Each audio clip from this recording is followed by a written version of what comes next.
Hi, I'm Danielle Manna, and my educational thinker is Albert Bandura.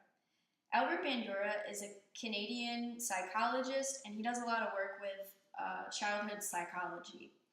So Albert Bandura did a lot of his work through Stanford University, and with his work, there have been a few different educational ideas that have come forth, and I'm going to talk about three of the most influential ones that I think that he's done. So the first one that I want to talk about is the Bobo doll experiment. So in this experiment, Albert Bandura and his team, they had this blow-up doll, and they put a child in a setting where they watched an adult be verbally and physically abusive to this doll, just sort of like kicking it or punching it.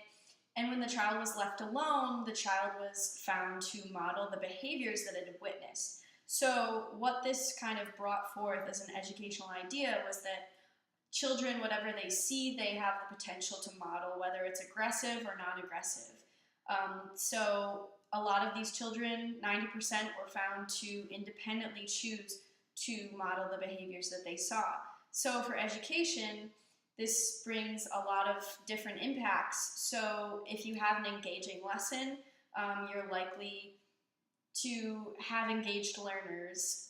If you discipline and it's kind of a violent or aggressive discipline, whether you're a parent or a teacher, and you kind of negatively teach your students, they're going to either think that way or model your behaviors. Second educational idea that I find to be the most influential, and many other individuals agree, was Albert Bandura's social cognitive theory. So this theory, it discusses how our environmental factors, our mental capacity, and our behaviors all influence our ability to become self-learners. So this kind of has a lot of different educational impacts. So for environment, there's been a lot of talk about how we need to make our content bring in different cultural perspectives, and this kind of helps bridge the environmental issues that maybe a student witnesses or their culture. Bringing it into the content helps them be more a part of what they're learning, and then their ability to self-learn, connecting to what they see every day. Behaviors, making sure that we model good behavior, that influences the way that learners increase their ability to become self-learners and more independent.